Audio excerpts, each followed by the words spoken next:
Well, to discuss this issue, I'm joined from our Washington bureau by Inger Andersen, the World Bank Vice President for the Middle East and North Africa region. Thank you for being with us. One area, of course, we didn't cover in those reports, I'm not sure if you saw them, was the Middle East. And I'm reading here that it's the region suffered its driest 5-year period in about 100 years. No, you're right, and indeed water is a scarce commodity and one that we need to treasure and take care of. So, as one of the correspondents mentioned, water consumption varies greatly across the world, and whereas in the US, where I happen to be sitting now, I think average consumption is about 2,800 cubic meters.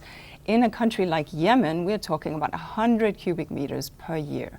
So drought is an issue. Now in the Middle East and North Africa region, the citizens of this region have been used to living in scarcity, so that is something. But what we have seen, as you rightly mentioned, George, is in the last 5 years we've seen protracted drought hitting the region quite severely. In fact, we've seen a downward rainfall curve, if you like, over the decades.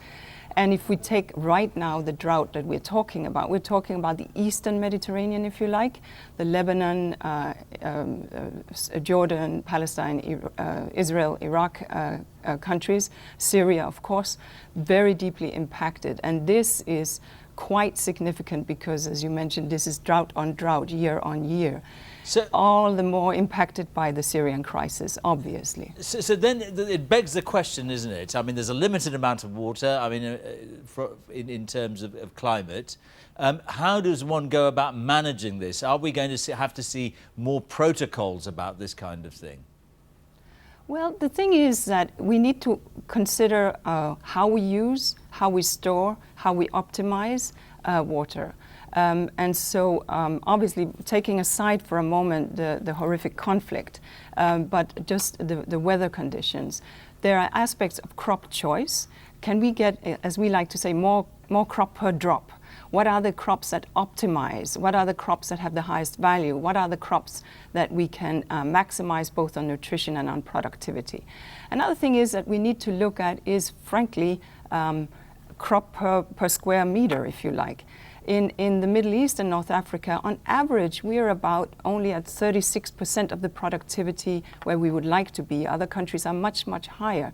So research and development has to go into to that aspect as well. Can I just quickly get in? We haven't got an awful lot of time. You mentioned crop choice, and of course this impacts on food security, on food prices, and we know, for example, what a volatile effect food prices can have in these countries. Very much so, and so therefore having a staple is important, having crop storage is important. These are things that matter. But also ensuring that there's better information around nutrition. Let's face it, we have countries in the Middle East where we have 40% stunting of children, i.e. malnourished, and we heard part of that in your report, but we similarly in the same country would have 40% obesity. So there is also a question of ensuring that the kind of monies that the government spend goes not necessarily on general subsidies, but go to the poor and to support the vulnerable. I'm sorry to interrupt you. Inger Andersen, thank you very much for being with us. Thank you. My pleasure.